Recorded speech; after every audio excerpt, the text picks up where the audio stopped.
Элдик медиа баарына сөз беребиз. Бир дагы кыргыз алтында өндүрүш өскөн жок. Солтон Сардын кебетеси бул. Керек болсо мен айтып берем, Сүйүн мырза, мурунку 5-управление начальниги Чуйский область Улан деген жигитке өзгөртүп берип кеткен кесепте менен. Солтон Сардын канча кыргыз алтын руда сатып, оокат кылып чыккан. Мени эле үнүм жетпей койду дейт. Үнүм жетпей койду, өзү келип берип кеткен. Макмалда мынакей прокуратурага берип, жергиликтүү район кеңештин айрөкмөттүн депутаттары кордунуштар 7 килограммдан алтын урдалып, макмалды ушуга келтирди дейт. Аны да караган жок. Экетектерде бир жигит отурат айта албайм.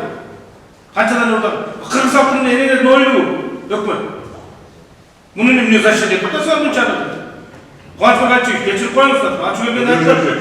Заштабылган эч ким жок. Заштабылып атат, канакей, трансфер бергенбиз. Иш козголду. Мынакей МВД заниматься этип атат. Бул эмне? Кыргыз алтынын ушунча кыйын иштеп атат. Жерде макмалды келтирди. Бизди чечимди аткарбайсыздар. Мына өкмөт сиз келген үчүн айтып атам да. Премьер-министрге айтып барыңыздар. Мына бул жерде туура эмес да, бул туура бала. Мен эмне деп айтайын? Сизге кассация этпесе, сизден бөлөгүн айтып атам, сиз айтып барсыз. Комитет чечимин, например, игнорировать этип атат. Шундай жакшы иштеп атат деген маалымат берет экен. Болгону тиги 14 миллион тиги Киргиз морядан прибыль алдым деп адам мактанды. Калганы бар аффинаждан түшкөн 2%. Болгон жумушу жок, макмалды эптеп сбагрил. Китайский компания. Биз көрүп атабыз да.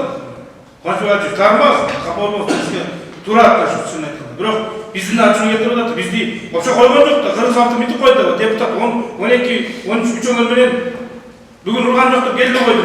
Тиги приемныйда кыз айтып койду, бара албайт, всё. Бул эмне деген? Ушул эле негиз менен кыз болуп. Элдик медиа баарына сөз беребиз.